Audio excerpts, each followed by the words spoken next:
džiugu, kad šią gražią universiteto iniciatyvą nuo pat pradžių palaikė Lietuvos žemės ūkio ministerija. Ir kiek aš prisimenu, visi ministrai dalyvavo kiekvienos parodos atidaryme. Ir kaip matot, jau tiesiog pilnai negalim patenkinti visų poreikių, kurie nori čia dalyvauti.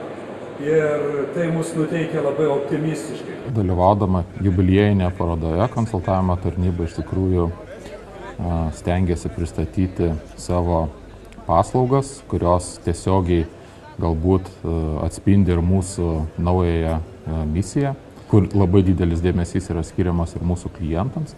Tai yra teikti kompleksinės paslaugas, kurios įtakoja ūkio rezultatus, kurios veda prie ūkio konkurencingumo, prie ūkio rentabilumo, na ir, sakykime, atitikimo įvairiems reikalavimams, įskaitant ir agroaplinkosauginius reikalavimus. Tai mūsų pagrindinis akcentas ir buvo, kad konsultavimo tarnybos paslaugos, kurios suteikia tą privalumą, pranašumą ir ūkio konkurencingumą.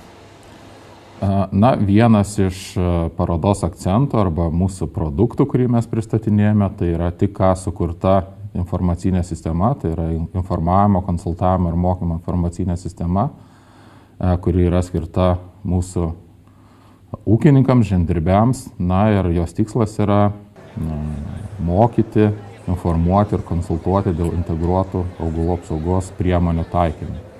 Tai buvo sukurtos 4 elektroninės paslaugos, bendradarbiaujant kartu su partneriais. Ir šitoje parodoje stengiamės pristatyti tą jau produktą, baigtą produktą, kad mūsų žemdirbiai plačiau žinotų apie šitą produktą ir juo naudotis.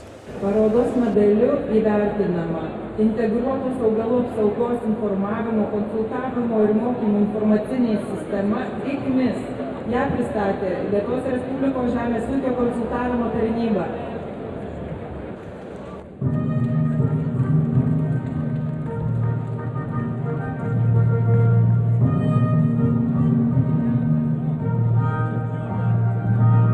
Ir šitą projektą mes įgyvendinam kartu su savo partneriais. Ir be jų sėkmės, be bendro darbo tikrai nebūtų to rezultato. Gal galite įvardinti, koks buvo konkrečiai indėlis kuriant sistemą? Prognozavimo sistema, kur yra ICMIS, sakykime, identifikavimo kenksmingų organizmų, piktžolių, ligų, kenkėjų, tai yra labai svarbu teisingai aprašyti ir suprantamai aprašyti vartotojui. Ir mes susitikimuose kartu su konsultavimo tarnybos specialistais daug diskutavom, kaip turi būti ta informacija pateikta, nes mokslo institucija tai yra, kuri tikriausiai visada gali patarti ir žino, kaip identifikuoti pagrindinius kenksmingus organizmus.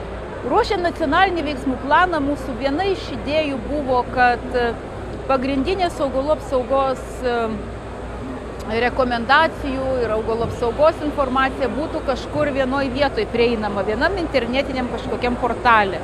Tai aš ir tame, kad dabar yra ICMIS, tai ir matau iš dalies tos idėjos įgyvendinimą, nes labai daug informacijos apie augalų apsaugą, apie kenksmingų organizmų kontrolę galima rasti būtent šiame puslapyje.